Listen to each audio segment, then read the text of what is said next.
And good morning to everybody. Welcome to September the 29th. It is 10:50 a.m., 10 minutes to 11 on the West Coast, 10 minutes to 2 on the East Coast. And welcome to the Pig in a Pickle Krueg Show as we go dual channel on this Friday, as we always do, with the great Jack Hammer in the house. It's on my channel. It's on Jack's channel. Like and subscribe to both. We would appreciate it greatly. Of course, the Krueg Show, always sponsored by Pig in a Pickle, the best barbecue in all of Northern California. Check them out. 2 locations, Corte Madera and Emeryville. They're open 7 days a week from 11 a.m. till 8 p.m. or until they run out. Pig in a Pickle. Go say hi to Damon and Mary. Get some brisket. Tell them that Krueg sent you. We're also brought to you by Marin Auto Glass and New York Style Italian Sausage and others. We'll tell you more about that in a bit. But first, we welcome in Jack Hammer. Jack, good to see you, man. How are you? How's your Friday? I'm good, Larry. I'm doing good. I already got my pregame, my preview is well underway in terms of the write-up for the blog, and I am excited for Sunday. A big game for the 49ers. This is I think it'll be a little bit tougher than people expect. So I'm excited. I'm looking forward to this. Well, one of the big questions is, are the Niners going to sit Ayuk and Debo, or are they going to play those guys? And I think we got an indication yesterday when Ayuk had the blue non-contact practice jersey removed that Ayuk plans to go, but he didn't go last week. And I'm getting the sense that Deebo Samuel's not going to go. Deebo has a rib injury, but I guess what popped up after the Giant game was a knee injury. And I went back and watched it again. I asked Deebo, I said, Deebo, where do you think you hurt that knee? And he's like, I honestly don't know. I can't remember which play. I think it was early in the game where he banged it on the sideline, on the Giants sideline, and then kind of limped off a little bit. And then I think it's just a deep bone bruise, but, they kept him out of practice Wednesday and Thursday. John Lynch was on the radio today making it seem like, I don't know if Deebo's going to go. My guess is Deebo doesn't go, Ayuk does go, and the Niners are going to be down a star wide receiver. But, man, Jack, the Niners right now, if there's one spot on the football team that is exceptionally deep with guys who are ready to play, it's wide receiver. You got a lot of options there, even if Deebo can't go on Sunday. Yeah, and the 49ers, if they can get one of these guys, if Ayuk can play, I think that's fine. And you can miss Deebo Samuel in that instance. You need to have one of those two guys on the field, I think, in order for them to really be able to excel. I don't think you can have both of them off.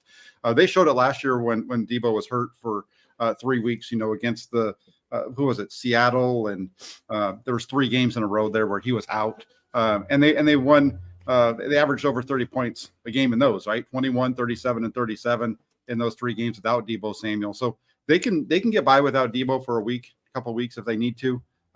Beyond that, I think you really need to have him. And so if he misses this week, that's I think they could get by with it. The other one that you didn't mention, I think that would be a concern, is Juwan Jennings also has missed the first 2 days of practice.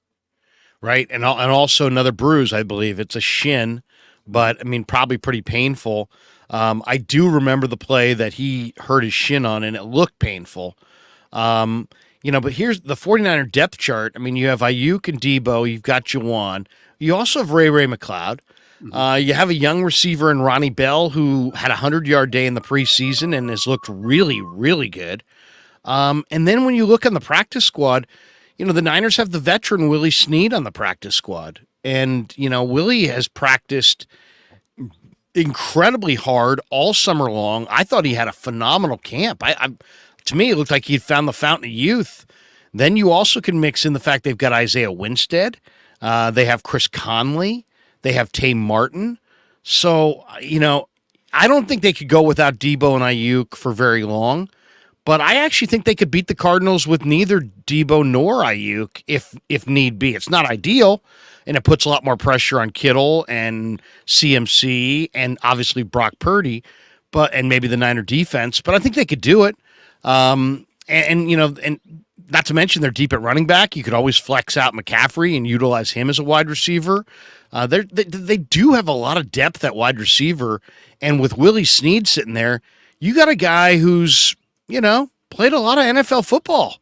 And I don't know about you, Jack. I mean, I feel like Willie Snead has looked better this summer than he looked at any point the last couple of years, and I would not at all be afraid to go into a game with Willie Snead as a starting wide receiver. Yeah, I'm with you on that. Willie Snead looked really. He looked really good throughout training camp, and if you had to make an argument for one of those receivers to make the 53 man instead of being on the practice squad, he would have been the one because he had a lot of big plays throughout training camp. Also, you mentioned Chris Conley. That's another one. So they have plenty of guys. Ronnie Bell, this guy's coming on. The touchdown catch that he made from Brock Purdy, that was was a really nice play on Brock's part to get the ball out when he did. But then Bell shows the ability to not only make that catch, but then jam his feet into the ground to make sure he's in bounds and all those types of things. I think he's a really nice receiver. He's a really nice run blocker as well. That's another spot where he really fits in with this whole crew. The 49ers receivers really good blockers, and you get that with Willie Snead. You also get that with Ronnie Bell. You mentioned Chris Conley, like I said. And then also, I think the other one, and you mentioned it, was if you don't have all these receivers and you do have to bring the guys up from the practice squad, I think this is a game in which they could get by possibly without it. You said it's not perfect, and it's not, but Christian McCaffrey, you look at the one thing about the Arizona Cardinals defense, they haven't been good against stopping the run. They are one of the worst run defending teams in the NFL, seventh worst in terms of yards per attempt allowed. It fits right in with what the 49ers do, especially with the way that Christian McCaffrey started the season. A couple of interesting angles. I didn't realize this, but the Cardinals have led in the fourth quarter of every game they've played this season. Mm-hmm. So, you don't want to take them lightly at all. That's for sure. And I'm not saying that the 49ers would take them lightly. I think it's almost after watching the Cardinals beat Dallas last week and have the Giants on the ropes at halftime in week 2. The one thing about this Cardinal team, they're a viable team. They got Dobbs is playing a lot better than he has previously. James Conner is a big physical running back who just went for they just averaged 7+ yards a carry against Dallas, and Conner is a really good back. And then they've got explosive playmakers: Rondale Moore, the rookie Michael Wilson, Hollywood Brown, Dobbs himself, 2 good receiving tight ends. They can, the Cardinals can dial up explosive plays with the best teams in the league. So this is not going to be a walk in the park on Sunday, without question. I mean, the Cardinals are going to show up. They always play the Niners hard. I'm expecting quite a tough ball game. Yeah, this is going to be a tough game for the 49ers, especially early on. They might separate as the game goes along in the fourth quarter, but I think it's going to be tight going into the fourth. You look at it, you mentioned already the running game that they have. Connor has been really good these last 2 weeks. He had 98 yards last week, but he didn't even get that many carries. The week before, he was at 106. He's had success against the 49ers in the past. When the Cardinals beat the 49ers at Levi's back in 2021, he had a huge day on the ground. I think it was over 90 yards rushing, almost 100 yards rushing, and then another 77 yards receiving, 3 touchdowns in that game. So, that's really the key to this game, I think, for the 49ers defense is you need to stop Connor. You need to force Dobbs to beat you with his arm. I think if you can shut down the run game, I think that's where the 49ers win on the defensive side. They just need to shut down the run and then take your chances with the pass, because I don't think Dobbs can beat him with his arm. Well, I think the major key against the Cardinals is get a lead. Play with a lead. I mean, the Cardinals are 1-2. As I mentioned, they've been in every game. They've scored points on 11 of 15 first half drives this year, and they've outscored their opponents in the first half by 34 points, 54-20 in the first half. So, I mean, that's really impressive. Now in the second half, they've scored points on only 4 of 15 second half drives on the year. And I don't believe Dobbs is the kind of guy that if you take away play action and you make James Conner, you take away Conner because you either get a lead or you make the Cardinals, play from a significant deficit, then I think it could be jailbreak on Dobbs and it could be one-sided. But to me, the Cardinals are a team that if they get up on you and they've got play action and they've got, a big physical back that's hard to handle and hard to corral, and then you've got, all these explosive playmakers, that it could be a very, very difficult game. Yeah, that's a really good stat you just threw out. 11 to 15, times they've scored in the first half on their possessions. That's similar to the 49ers. The 49ers have scored a point on 10 of 13 first half possessions if you exclude the 2 possessions they had where they knelt down to end the half. So these are 2 really good first half teams.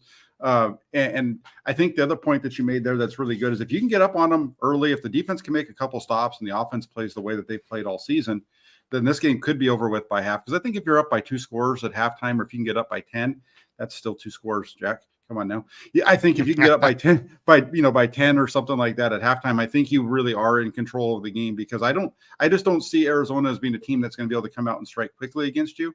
Now, all that being said, one thing that I'll say, when you watch Arizona play, they look like the Philadelphia Eagles, just without Jalen Hurts and without, their offense, the way they run their offense, the way they run their defense, they look very similar. And so this is a really good early glimpse of what we could see against the 49ers when they go out to Philadelphia later this year. And Dobbs is interesting too. Joshua Dobbs, who they traded for. And that was kind of interesting. They aggressively, pivoted to a trade for Dobbs and then made him the starting quarterback. He's got a 107.3 passer rating under pressure. That's 4th highest in the league. So, the one thing that I think is kind of underrated about the Cardinals is that the Cardinals usually have bad offensive line problems. And Dobbs has been really good against pressure. His O-line has held up well. They've allowed only 25 pressures over the first 3 games. And that's pretty good. And if you look at it, he's Dobbs, the number of pressures the Cardinals O-line has given up is, I believe, 2nd fewest in the league.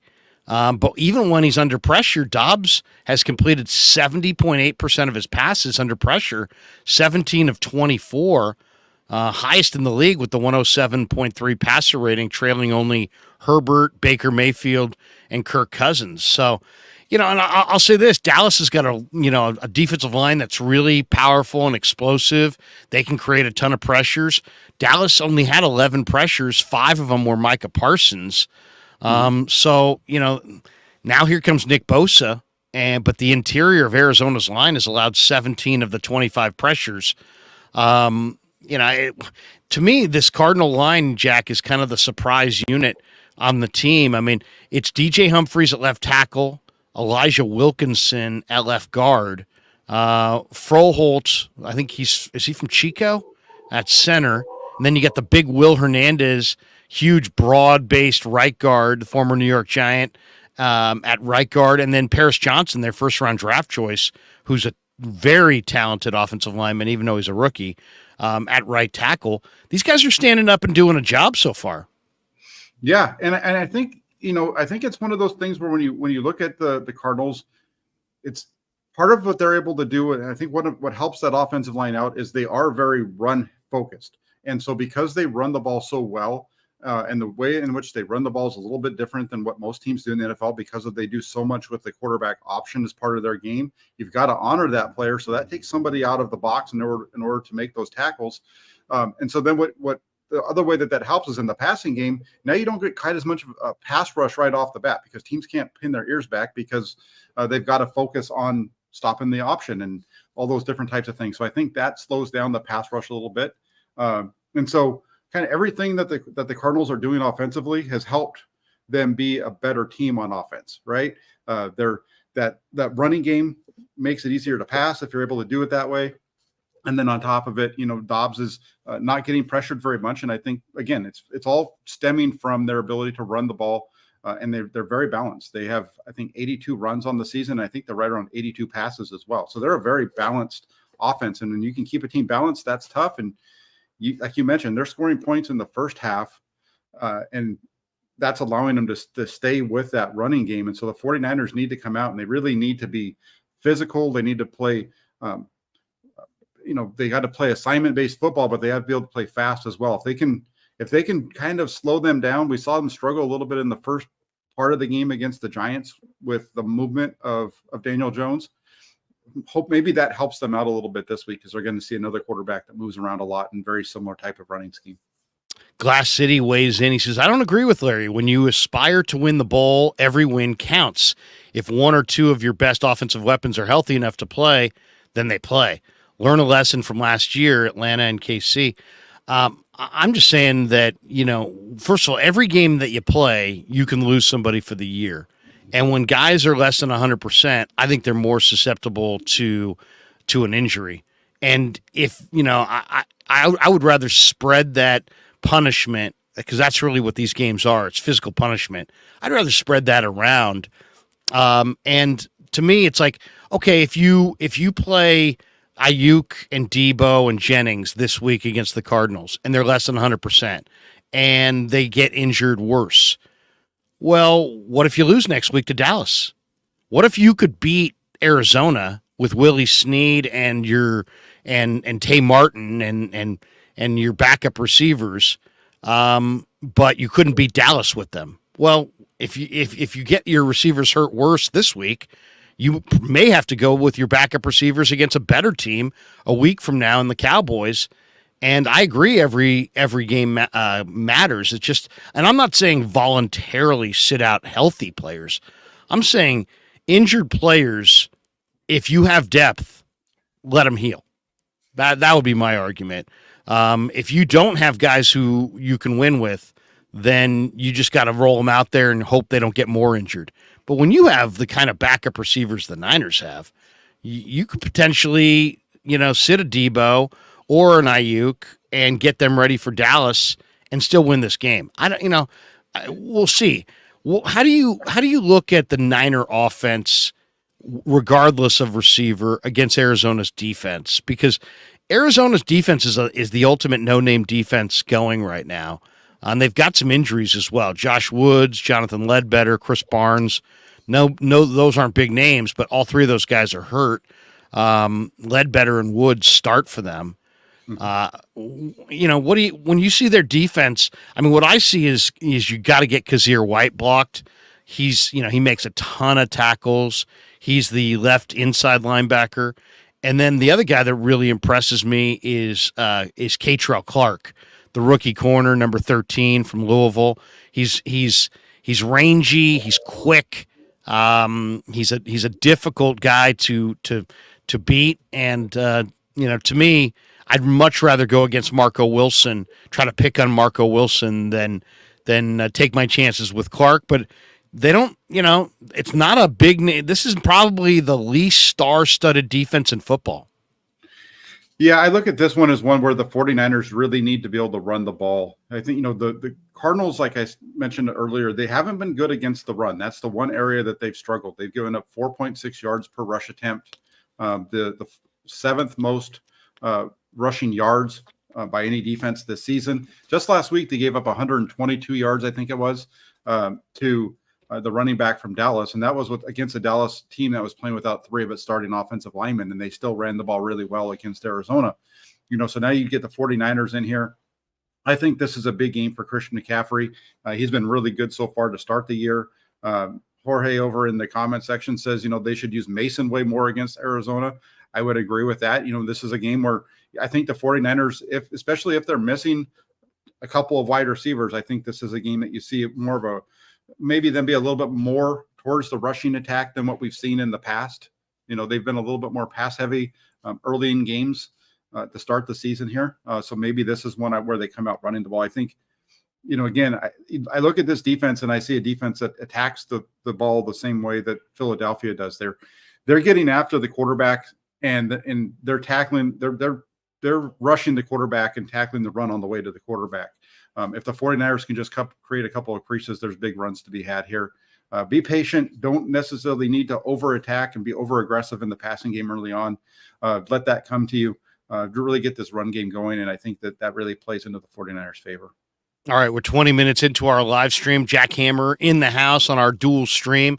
As the great Lem Dempsey has typed into the chat there, he says, "Hike the like button and let's boost the stream." Everybody in the stream, if you could hit like, that will help more people find the show. And also in the chat is this one from James Wynn.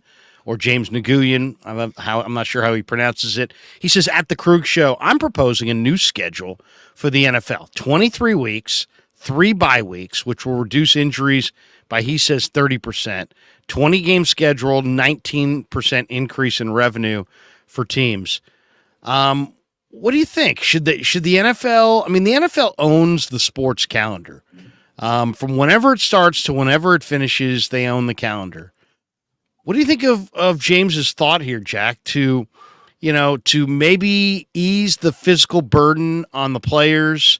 There's really only 2 ways to do it. You can either stretch out the games or increase the roster size. They've increased the practice squad rosters to 16, and they've allowed veterans on the practice squad so that they're more like, it's not a developmental squad as much as it is almost like a mini minor league, if you want to call it that. But what do you think of his idea of instead of going, 16 games over, or 17 games over 18 weeks, it's 23 weeks with extra bye weeks, and try to squeeze. You would water it down a little bit because there would be fewer teams playing in many of those weeks.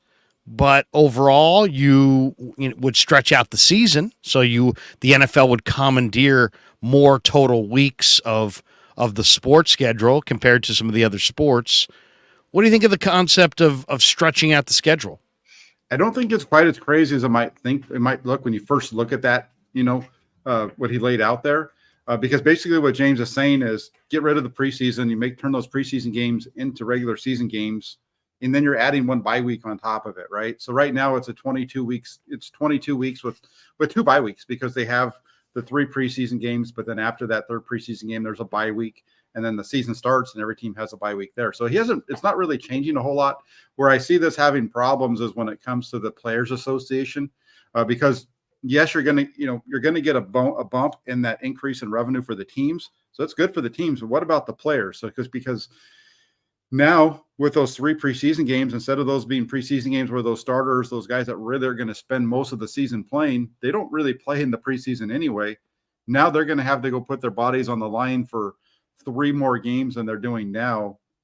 And I think that's where you get the pushback. So, that increased revenue for the teams really is going to go to the players if I'm a player, because I'm now, putting my body on the line much more than I have been before. Yeah, you're going to make more money, owners. So we're going to make more money on top of it.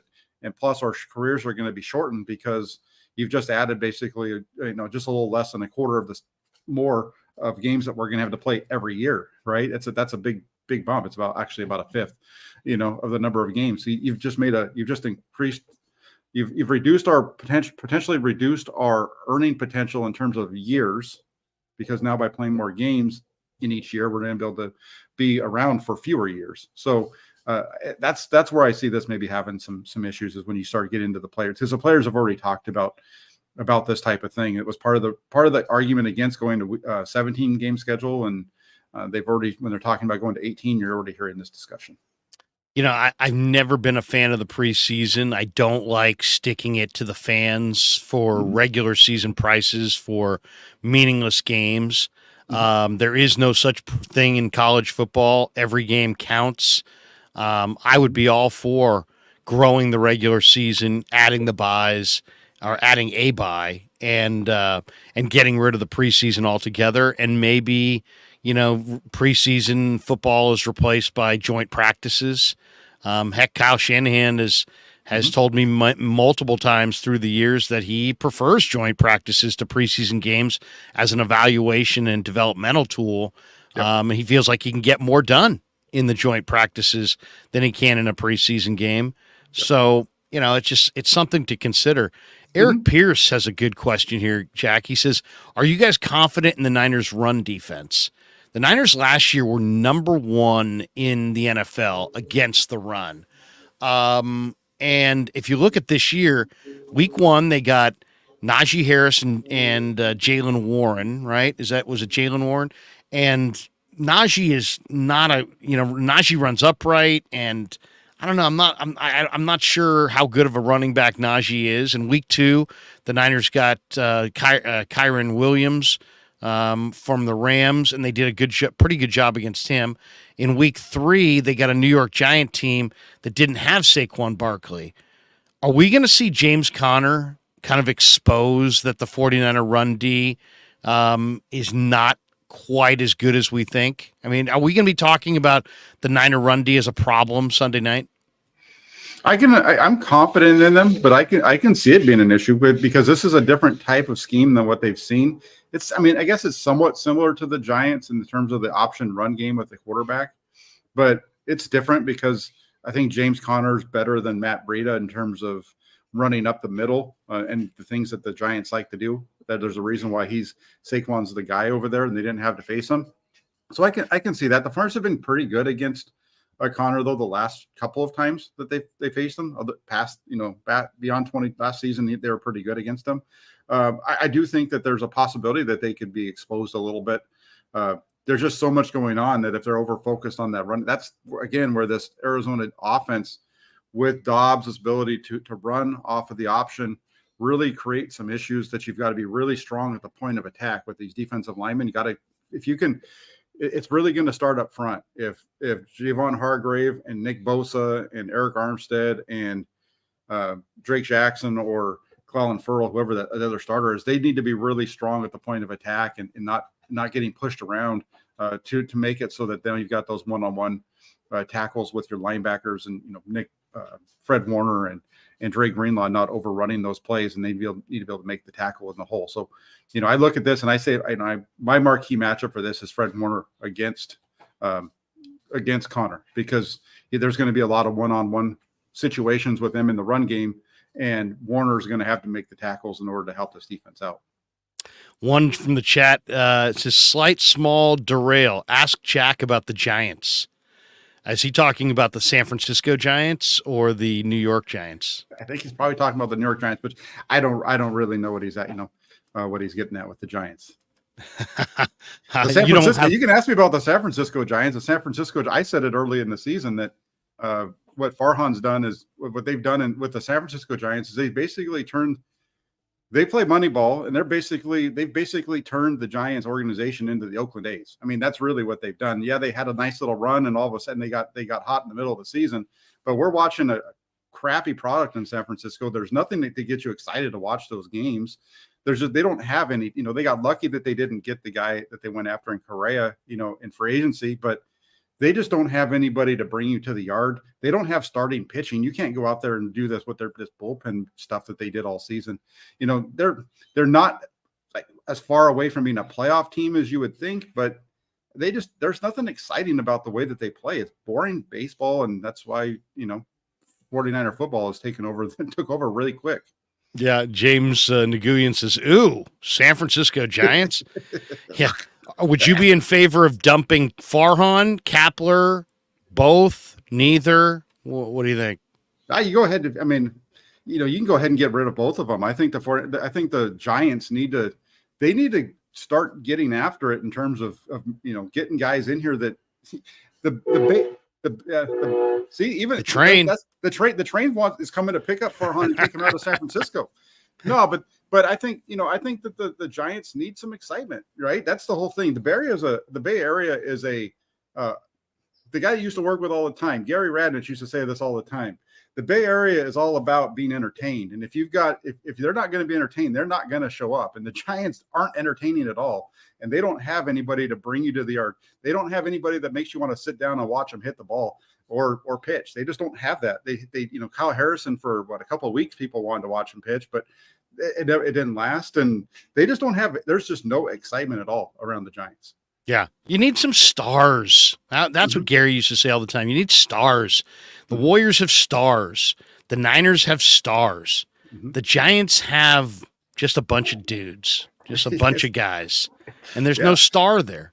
If you go through the Niner parking lot at Levi's in the pregame, there's McCaffrey jerseys, there's Bosa jerseys, there's Hufanga jerseys, there's Debo jerseys, there's Ayuk jerseys, there's McCaffrey jerseys. If you even wanted to buy a San Francisco Giants jersey, who Whose jersey would you even think of? You're still buying Buster Posey jerseys. Right. You're buying old throwback Willie McCovey jerseys. Yeah. So the Giants have a major problem. I would say get rid of both. If you have to get rid of one, not the other, I'd probably keep Farhan and get rid of Kapler. But either way, they need major changes. And if they dump both, I'd be fine with it. Farhan's had 5 years. Kapler's the definition of a 500 manager. It's time to shake the tree a little bit and try something new. Even if you didn't get anything hugely different than those guys, if you want people to come back, the Giants have lost a ton of attendance. If you want people to come back and re-look at your product, you got to make people feel it's different. You go to the grocery store, you look at the, try new and improved Tide. Well, it's the same damn Tide they were selling in 1975. But if you put new and improved on it, people will buy it, right? Oh, it might be new. Right. That's where the Giants are. They need a new branding. They need overall a new face, new branding. Antonio Mims is Will Clark. Yeah, there you go. Yeah. We got this one from Frank Tom Ocean. He says Webb and Crawford are ballers. And Crawford's done with the Giants, and the other guy is a starting pitcher. So then what do you do the other 4 days? Right. It's like, I don't know. I mean, I like Webb too, but and even Webb came out last week and was like, we need a culture change. We need major change to our culture. Well, how do you say fire the regime without saying fire the regime? Refer to culture and say that you need a new one. Who creates the culture? It's the general manager, the manager. So I mean, that was Webb saying, "Hey, clean these donkeys out of here." What do you back to the Niners, because I don't want to lose the entire audience here. What do you think of Brock Purdy and the way he's played so far? It's interesting to me. I put out a tweet yesterday. I'm like, where are all these people that said with total confidence that Brock Purdy was going to backslide? Wait until the league catches up with Brock Purdy. Oh, he's going to have surefire regression this year. Oh, my God. Brock Purdy's the league has found him out. And this year, he's getting his comeuppance and all this crap. And here we are. It's week 4. They're undefeated. He just was blitzed to death last week. And how did he respond? He threw for 3 bills. And the Niners put up 30 points. And people are like, it was a bad performance. What are we talking about? What are we talking about? Is Brock Purdy what we're seeing with Brock Purdy right now? Is this who he is? Can he get better? Is he going to regress? Where are you with Brock? Yeah, I'm the same as where I've always been with Brock Purdy. The dude's he's a really good quarterback. I didn't get any of what people were were looking at during the offseason, and he's a really good quarterback. And if you want to just use the word, somebody put it over there earlier, he's the real deal. Let's just go with what Kyle Shanahan called him, right? He's the real deal.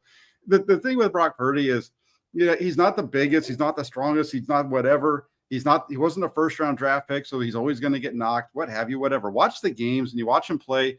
I think it's hard for people that watch the game just on television to really understand how good this guy is playing, because they see a throw to Juwan Jennings where Jennings has to spin around to catch the ball, but they don't realize that ball's, coming out while Jennings is 5 yards still further downfield, like how quickly that ball's coming up, because he's got a free guy that's coming right at him, so he's got to get the ball out of his hands.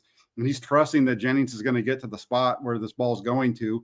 And so, yeah, the ball doesn't hit him in stride, but shit, you watch the play and it's a really damn good throw. Just like we saw on Thursday night on the touchdown throw to Ronnie Bell, right? He's got pressure coming. He just slides away, gets the ball into a spot, and Bell's right there to make the catch, or the throw that he makes over the top of the underneath defender to George Kittle for a big play. I mean, it's when it comes to him, there's just so many things that people want to take a shot at. But when you really watch him play the game, if you get a chance to watch somebody that does a film review, I have one on my channel the day after every game, I do a film review and break down Purdy's performance. Just watch the things that he's doing. There's so much that he does that it just I think goes unnoticed because it's so nuanced and it just doesn't look like a big deal. But he just makes and I think the other reason is because he just makes the game look too easy, right? Because he just constantly is making plays. And I see it.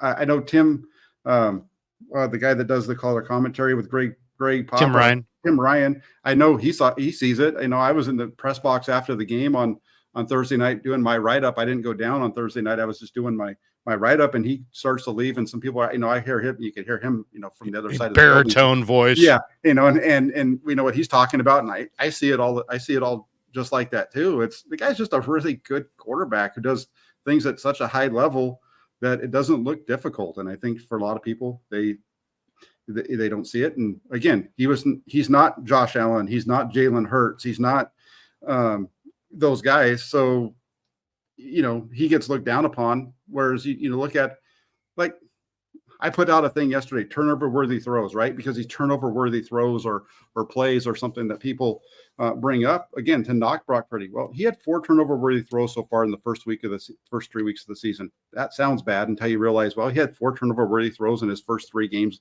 after taking over for Garoppolo last year as well. And then you look at the fact that Josh Allen and Lamar Jackson and Jalen Hurts all have more turnover-worthy plays, so far than Brock Purdy, and on and on and on. And the dude just makes plays, and I that's where I am. I don't want to get too far down this rabbit hole because I again, the last thing I'll say on it really quick, I will say this: Steve Young said it best. Steve Young said it best before the season started when he talked to Matt Miyoko and said, "If you're going to doubt this guy because of these things, he's going to make you look dumb." He's made a lot of people look really, really dumb. And the only thing dumber than they're doubting Brock Purdy is the fact that they're still doubting Brock Purdy. And that's the thing.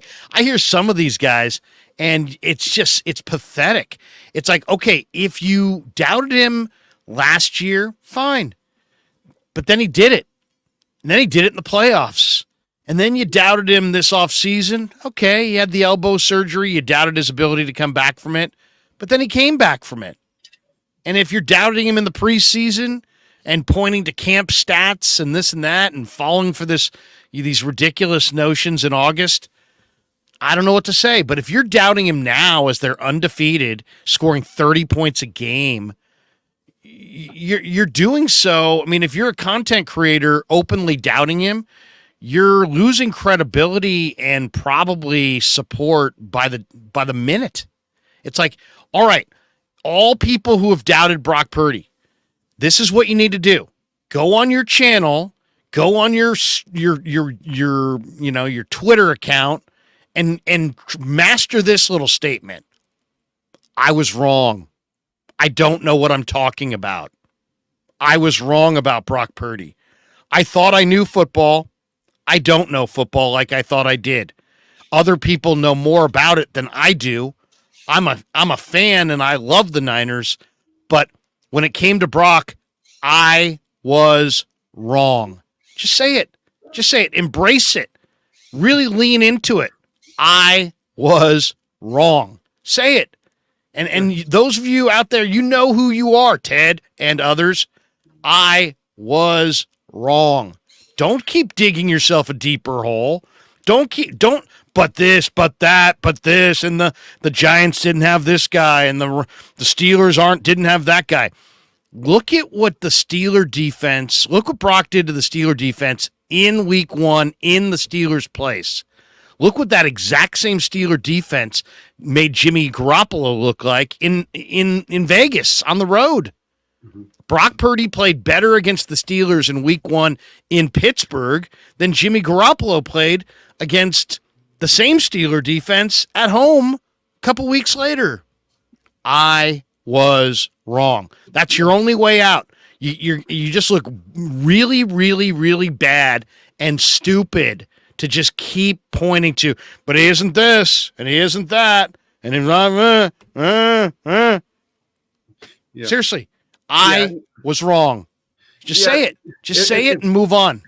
It's really not hard to say you're wrong. I mean, or whatever. Or I'm wrong all the time. and I'm wrong every once in a while too. I mean, that's why, like, at the end of the season last year, I put out an article because I always make predictions before the season on what's going to happen, and I don't have a problem with going on. I wrote an article. I think I was wrong on like 3 of the 5. Whatever. I mean, they're predictions. You're predicting it. It's okay to think something's going to happen, and then once you're shown enough evidence to the contrary, just go ahead and say, I was wrong. This guy's this or whatever. I thought Carlos Hyde was going to be great. Hey, I'm here to tell you, my name's Larry Krueger, and I was wrong. Well, yeah, that's it. That's all you got. What's wrrong with you, man? Shit. I thought Rashawn Woods was going to be a great receiver. Hi, I'm Larry Krueger, and I was wrong. I mean, come on. This people still digging in on, well, they haven't really played anybody yet, and stop. Just stop. In fact, you know what? I make merchandise for, these Krug Show shirts, and I've got a store on my YouTube channel, and I've got a bunch of Krug Show merchandise, and I we sell it, and we make very nominal amounts on it, but it's good for the brand and get the shirts out. I'm making T-shirts, and you know what? James Nguyen here, Purdy Real Deal. I'm coming up with the Purdy Real Deal T-shirt. Well, I do. The other one that I keep saying is the 30 for Purdy. Just you take the ESPN thing and turn that into the Florio. The Florio. Well, that Purdy rhymes with turdy. Okay, now I got to stop you there because that was actually I agree with you that it was a bogus take, but there happened. It does rhyme. When we were in Philadelphia for the NFC Championship game, there happened to be a person that was right in front of us in the press box. It was a Philadelphia fan, and it just happened to be right in front of all the 49ers beat writers who had a sign that said "turdy" on it with a big, the emoji for a turd on it. And I tweeted that out. And I said, that's not very nice. If you go on my thing, you'll see that on there. I still have it up. But yeah, I mean, so hey, it was Mike Florio was a goofball. I thought that was hilarious because Peter King just basically looked at him like, you're an idiot. It's funny too. I was in the locker room yesterday. I was talking to Brandon Allen, and I said, Brandon, give me, I don't know much about you. Tell me what are you into outside of football? And he's like, golf, man. I love to play golf. And I go, and he's like, yeah, me and Sam golf and this and that. And I go, you the best golfer on the team? He's like, oh yeah, I'm the best golfer on the team. I go, I said, you ever drag Brock out there? And he's like, I've tried to drag him out there, but he doesn't really play. I go, he doesn't play. How could he not play? He's from Arizona. I go, the only thing I do when I go to Arizona is play golf. And he's a quarterback. Like all quarterbacks can play golf. It's like, if you ever played golf with, I've seen any of these quarterbacks, these guys can all play. I mean, some of these guys can really play. And so then, this is whatever, 3:00. Around 4:30, we had a chance to talk to Brock on the podium. And I said, hey, Brock, I was talking to Brandon Allen. Brandon Allen says that he's the best golfer on the team. He says, you're not a golfer. What's the story? And he's like, yeah, my dad would play a lot of golf, but I would go along with him. But while he was golfing, I would just fish in the ponds on the golf course. He goes, I just would go fishing in the golf course. But then he goes on to say, but you know what? I'm working on my game. And then he's like, and I'm going to beat Brandon Allen. So, I mean, right there, it was like, we got a little glimpse, I thought, into why Brock Purdy is Brock Purdy. Because he's insanely competitive. Here's a guy in Brandon Allen that claims he's the best golfer on the team. Brock doesn't even play golf. And yet, by the time the question was done being answered, he was like vowing to come back and beat Brandon Allen in golf. It's like the guy's crazy. That's all the things that make Brock Purdy special, Jack. Mm-hmm. I understand why people missed on him because you cannot see it with your eyes. 6'5", 240 with broad shoulders, you can see that. A rocket of an arm, you can see that. Insane competitive fire, you can't see it. Incredible intellect, you really can't see it. I mean, you can if you watch enough and you know what you're watching, but to the naked eye, just, watching a guy warm up, you can't see his intellect and you can't see his competitive fire. You can't see his heart. And this guy's off the charts on all 3 of these categories, but people can't see it. So they have to see it proven to them. And you would think by now they would be like, hey, you know what? The guy's played like a dozen games and he's never lost. But you're still hearing this. It's the team that he's on. Oh, wait a second. I thought Shanahan was on the hot seat and was a moron and couldn't coach his way out of a paper bag and makes all these huge mistakes. So it can't be Shanahan's great. And now that Brock's playing well, it's like, oh yeah, well he's got Shanahan. What do you expect? Yeah, let me hit on all this, Gary. Larry, please. You got some really good stuff there because first off, when it comes to Purdy, it's the 49ers. The 49ers got lucky with getting Brock Purdy, no doubt. I mean, they got him in the seventh no round. doubt.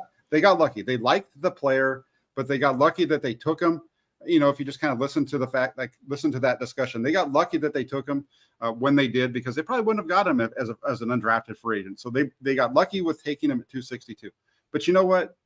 Bill Belichick got lucky when he took Tom Brady at number 199, right? And all the stuff that we hear about Brock right now in terms of, he can't do this, he can't. We heard that about Tom Brady. This was the discussion. Even when Tom Brady was winning Super Bowls in the beginning with New England, if you can, go back to 2001, 2002, 3, 4, that time frame, Tom Brady was looked down upon in the fact that he had to rely on field goals to win those games. He was good, but it was really Vin Terry's ability. He's bailing them out with these field goals and all those kind of things. And the 49ers got lucky getting them. And the other thing I'll say about when it comes to Purdy and Tom Brady is, well, let me first off, they got lucky, but let's go with Purdy and Joe Montana. This is the one I want to get to. Joe Montana was not the first choice of Bill Walsh. Neither was Brock Purdy with the first choice of Kyle Shanahan. They both found their quarterbacks because they'd missed out on the guy that they really wanted, right? Bill Walsh wanted Phil Simms. He missed out on him because Simms went in the first round. Supposedly he also wanted Steve Dills from Stanford, and Tony Rozzano said, no, take Joe Montana. Yes. And so that's the other part of this. And I was just having this conversation with my brother last night. When I watched Brock Purdy play, one of the things that I enjoy about watching him play is he's a shit talker. And he's not. He's got fire. Yes. And Joe Montana was that way. Joe Montana throws the touchdown to Dwight Clark. Ed Too Tall Jones says, you just knocked America's team out of the Super Bowl. He says, well, good. You can watch the Super Bowl on your couch with the rest of America. Right. There's plenty of time. Like watch the game, the Super Bowl against the Bengals, not the touchdown to John Taylor, but there's an earlier touchdown that he throws to Jerry Rice. He completes that pass. It's a touchdown. He whips around and he's screaming at the Bengals bench. Who knows what he's saying, right? I enjoy guys who are very calm, but at the same time, there's a fire underneath them, and and it comes out, once they've shown it, right? They don't go out and talk, they're not going to talk it before, but they kind of do it afterwards. And they're very calm. They're very confident in themselves. And we've seen that over and over with Brock Purdy. Just Patrick Peterson talked a big game. He said nothing. And then in the post game, he's like, oh yeah, that second touchdown, who was it against? Oh, Patrick Peterson. Yeah, Brock's classy that way. And by the way, there's all these people in the chat saying, you're talking to Grant. I'm not talking about Grant. Grant and I have talked about Brock Purdy many times. He sees the greatness in Purdy. I'm not talking about Grant. If I was talking about Grant, I would say Grant's name. I'm not talking about Grant. I'm talking about all these other weasels that are out there who to this minute are just like making up excuses for why they're not wrong. I was wrong. My name is Ted, and I was wrong. Master it. Embrace it. Lean into it. Own it. Stop with this, well, no, and this and that and this and that. How many more games? Are you gonna believe when the guy's 12-0? Are you gonna believe when the guy's 15-0? Are you gonna believe when the guy's 20-0? Are you gonna believe it on Super Bowl Sunday? When exactly are you gonna believe it? Come back to me when you're gonna believe it. I don't have any patience for these people who are just morons, and I hate calling people names, and I hate calling people out. Well, I don't always, but I do in this situation hate that. Come on. Why can't we all see what we see? The guy's competitive. He's smart. The ball comes out on time. And there are people to this minute who are like, they haven't played anybody. They beat the Steelers in their house in week 1. Yeah. Yeah, no, I mean, you're right. You're all that stuff, and I want to can I hit on really quick on the Yes, Kyle Shanahan portion of this discussion? Yes. Because that's the other thing. You know, so much talk about Kyle Shanahan and this quarterback position, right? And how he's mishandled the quarterback position. How Right. he's not this, he's not that because of. But at the end of the day, you sit down and you listen to what the players on this team are saying about him, and to a man, they all tell you the same thing. They all will tell you that they like playing for Kyle Shanahan because he tells you like it is. He doesn't sugarcoat things. He tells you what he tells you is what he's going to do. And it's constant. Every single guy that we talked to in the locker room this week, at least when I was there on Wednesday, Nick Bosa, Tayshaun Gibson, Fred Warner, Eric Armstead, all these guys that talk, they all say the same thing. Jimmy Ward said the same thing last year. And he was the guy that had to go play another position because he got beat out in the middle of the season, right? I mean, whatever. The reason that the 49ers are where they are in terms of being so good over the last 4 seasons, starting with 2019, is because of Kyle Shanahan. It's because of John Lynch. It's because of the team that they've put together. This is one of the best rosters in the NFL, bar none. That's why, Larry, like you're saying, you can maybe even not have a wide receiver. I disagree with you that I would like to see these guys play, right? But I also understand that, you know, if Deebo Samuel can't go, then you've got Ray McLeod, who's already shown us that he can do a lot of those things in small batches. And this team is just so damn good. And it's boring from the standpoint of we talked about it before, but you know, in order to get clicks on YouTube, you've got to be a little edgy. You've got to have some negativity to you. And you know, that's not even necessarily with you yourself, but sometimes just in the way that you title things or what have you, right? And maybe you put a title out there, but it's not so much that you're going to talk about it in a negative way, but the title makes it look whatever, right? But these guys just go out and they performed at a really high level. Look at the all pros. We talked about stars a minute ago. Look at the guys that these guys have drafted and brought onto this team that are all pros, that are in the Pro Bowl, that are all-star type of NFL players. And then what they get them to do, even when this team was losing in 2020 because they didn't have a quarterback that could lead them, that team played extremely hard for Kyle Shanahan. For me, that's all I had to see. Like, I was somebody who was a little negative on Kyle until 2021 when I was able to see him up close, listen, you know, pay more attention to what he was saying and just kind of watch the way that the players were and see it up close instead of from afar. And that's when I started to change because I could see the leadership and I could see the way that the players respond to him. And the players respond to him tremendously. Jawan Jennings calls him a Brock star. You know, I mentioned to Aaron Banks the other day, I'm like, man, people are still critical about Brock Purdy. And he's like, man, there's a lot of haters out there, man. I mean, it's just as simple as that. Yeah, that is true. I asked the O-line coach, Chris Forster, yesterday. I said, you know, what's it like being an O-line coach when you got a quarterback that sees it at the line of scrimmage, can process what he sees, and can throw with anticipation? And he's like, oh yeah, Brock. I mean, he's like, I've run out of things to even say about him. I mean, he does it exactly the way you would draw it up. You know, he's effusive in his praise of Brock Purdy. And these are football coaches. They throw around compliments like manhole covers. I mean, these guys they do not compliment guys unless they really, really believe it. I just think it's, you know, it's pathetic. It's pathetic. Yeah. It's like you're doing a YouTube channel or you're doing your own whatever, and you want Niner fans to agree with you. Don't dig in your heels on something that you're wrong about. Just say, hey, you know what? I'm wrong. I've been wrong. I used to have a saying at the end of my shows: Larry Krueger, often wrong, seldom in doubt. And then I would drive home. Right. And then, you know, it's like, if you sit in front of one of these things, these microphones, and you talk sports for a living, guess what's guaranteed? You're going to be wrong. So lean into it. Understand it. Embrace it. And when a guy's this dominating, this solid, you know, here's another one, Super Chat, the real GOAT. Says the league will figure him out. It's been 10-plus games, man. Y'all need to let it go.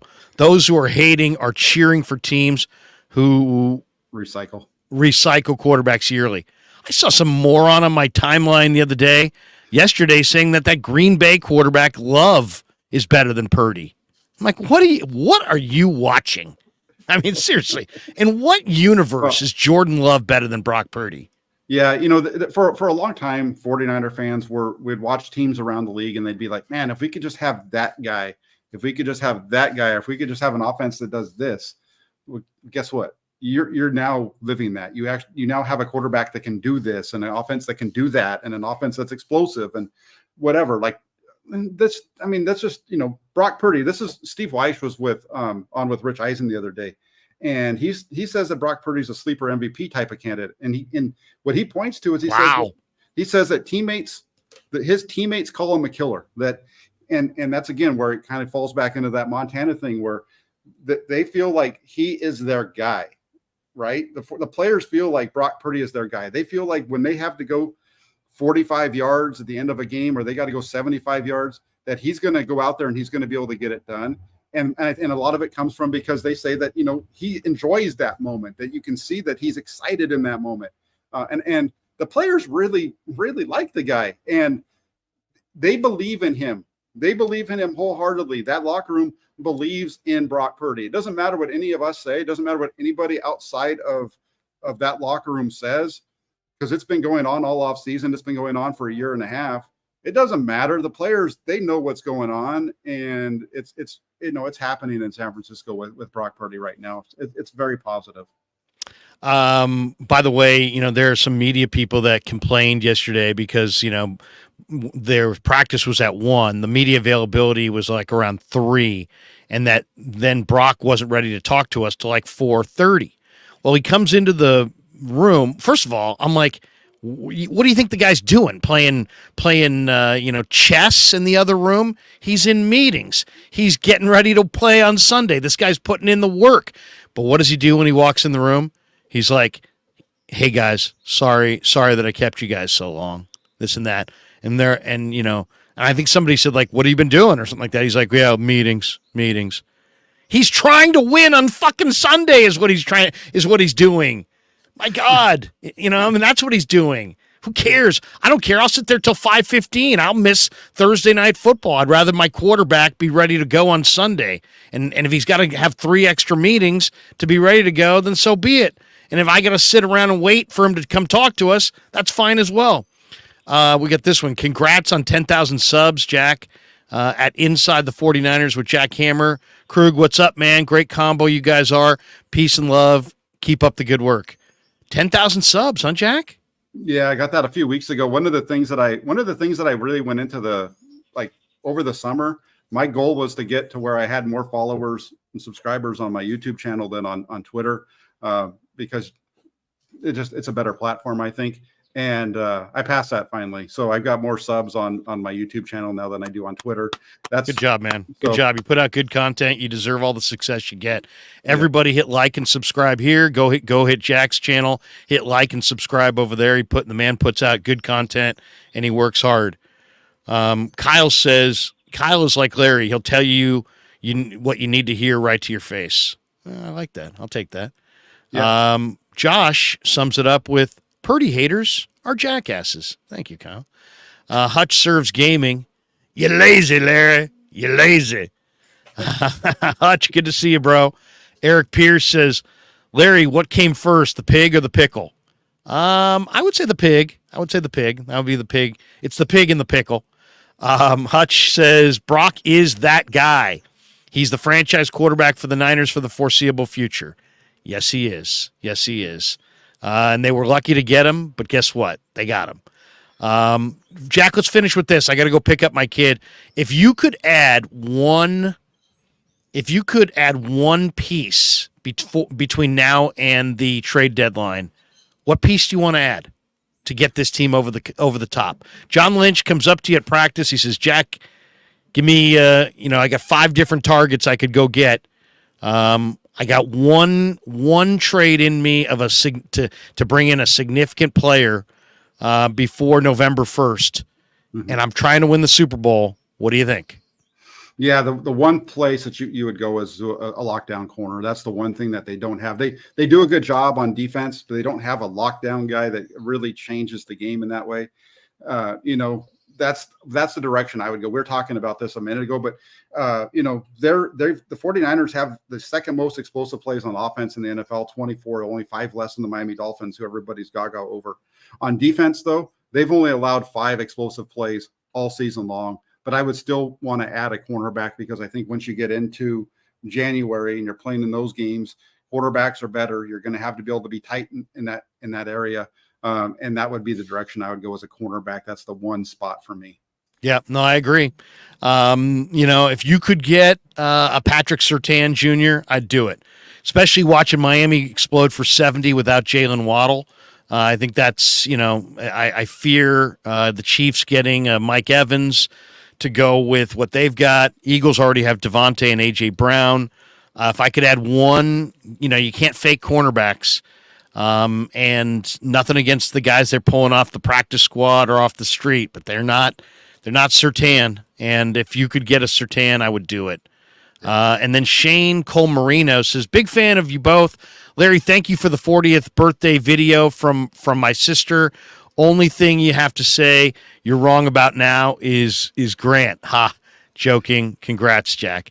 Yeah, no, Grant, I love Grant. Grant's a great guy and has helped me immeasurably. And when I'm bitching and moaning about all these morons who can't, admit they were wrong about Brock Purdy, I'm not talking about Grant. Grant's given Purdy plenty of flowers. I'm talking about these other guys who are just sitting there over and over and over, digging themselves deeper and deeper. Yeah, well, he's won, but he's won, but what? But what? You're looking really, really bad. Back away from the keyboard and say, I was wrong. I enjoy Grant. I got to say this, because the blog that I write for now, Grant, that's where I met Grant. Grant was writing for the Inside the Fire blog at the Press Democrat. That's how I met him. And we used to go at each other over there all the time. Like, it was fine. It was we're talking football. It wasn't personal. And I would challenge him on things. He would challenge me on things. And it was a lot of fun. And so that's where we got to know each other. He helped me out getting started with writing a long time ago. He's the one that got me on board with the Sports Illustrated in 2020. I wouldn't be doing what I'm doing now if it wasn't for Grant asking me to write for him. The reason I'm okay on these videos is because if you go back and you look at that first article I wrote for Sports, you had to do a video with every article. And man, I was bad in the beginning, but having to do all that made me better with what I'm doing now, so that when I started my own platform and I started trying to do it on my own, the things that he forced me to do, because I had to do it for Sports Illustrated, to help me out. And he still helped me out, and we sit next to each other every game. I sit right there. He sits to my right. And, one of the first things I ask him every day when we sit down for a game is I say, what's the score going to be today? We both share our predictions. And then, throughout the game, we both joke with each other and, talk shit. He's a great guy. The people who don't like him just don't know him. And I understand why people get mad at him and this and that, because he takes a strong stance. But I'm not referring to Grant when I'm talking, because Grant gives Brock his flowers. Grant understands that Brock's a good quarterback. It's these other people who are just digging themselves. Well, he still hasn't done it, and he still isn't this, and he still isn't that. Real deal. All right, Jack. Good to see you, man. We'll see you Sunday. Have a great Saturday. Good luck to your kid in playing ball, and we'll see you Sunday at Levi's. Yeah, and like you said earlier, you got to make sure you keep it locked in here to the Inside the Flyers with Jack Hammer. Actually, it's the new and improved Inside the Flyers with Jack Hammer. Thanks, Jack. All right, thanks, Larry. Take care. There you go, the great Jack Hammer in the house. All right, thanks to all of you. I got to go pick up my kid from his class. And then take him to lunch. Always great to stream with Jack and have a lot of fun doing it. Let's thank our sponsors before we get out of here. Marin Auto Glass, marinautoglass.com. If you have a windshield that's shattered or cracked and you need it replaced, call my man Saeed at Marin Auto Glass, 415-883-3030. The only style sausage I will eat is New York style sausage from New York Style Sausage Company. It is great stuff. You absolutely will love it. And, of course, Pig and a Pickle, the best barbecue in all of Northern California. Check them out in Emeryville and Corte Madera, and here's what they look like in Marin.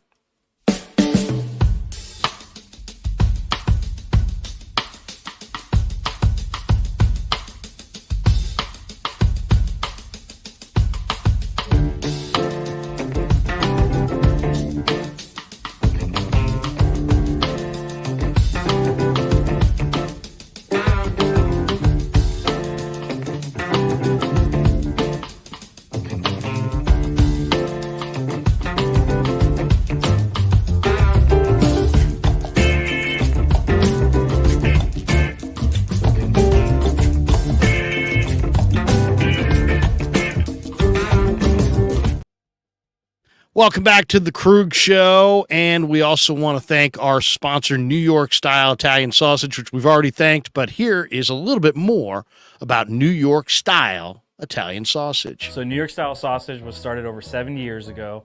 We are the largest producer of fresh Italian sausage on the West Coast. What makes our sausage in New York Style is really the recipe came from back east, from New York, from Connecticut. If you look at all of our labels, there's maximum 4 or 5 ingredients, which we're really proud of. There's no preservatives, no MSG, fresh in, fresh out. The pork comes in fresh, goes out fresh. There's never any freezing throughout the process. We've always used fine quality cuts. We're never going to deter from that. It's one of the reasons why our sausage is so good. I guarantee you put our sausage up against anybody else's from a flavor standpoint, no one will beat it, hands down. And do yourself a favor and do me a favor. Go buy a package of the New York Style Italian sausage. Guaranteed you will love it. Guaranteed.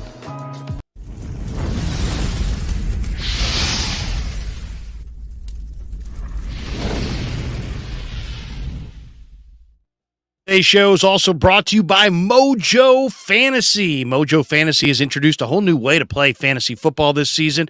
It works by entering into contests and building a portfolio of players. The props you picked act like stocks, and you can buy and sell player stock live all game long. This week, Mojo Fantasy is giving an exclusive 100% profit boost between on the game this weekend. Use the link in the description and make sure you use the promo code Krueg and get up to $100 matched on your first deposit, and that's 100% profit boost. Mojo Fantasy, a proud sponsor of the Krueg Show. All right, that does it for us. Have a great rest of your Friday. Tomorrow at 9 a.m., the coach will be in the house. Sunday, catch me on 95.7 The Game at 11 a.m. from the Hilton in Santa Clara with Lo Neal for Niner pregame, postgame with my son and others. Baller will not be joining us, but JD, maybe Rye, Danny, definitely Damon Bruce, and a couple others. So join us Sunday after the game as well. Until then, peace. Yeah, never met a man I've been scared of. Careful, you won't get exactly what you asked for. Here for whatever you bring.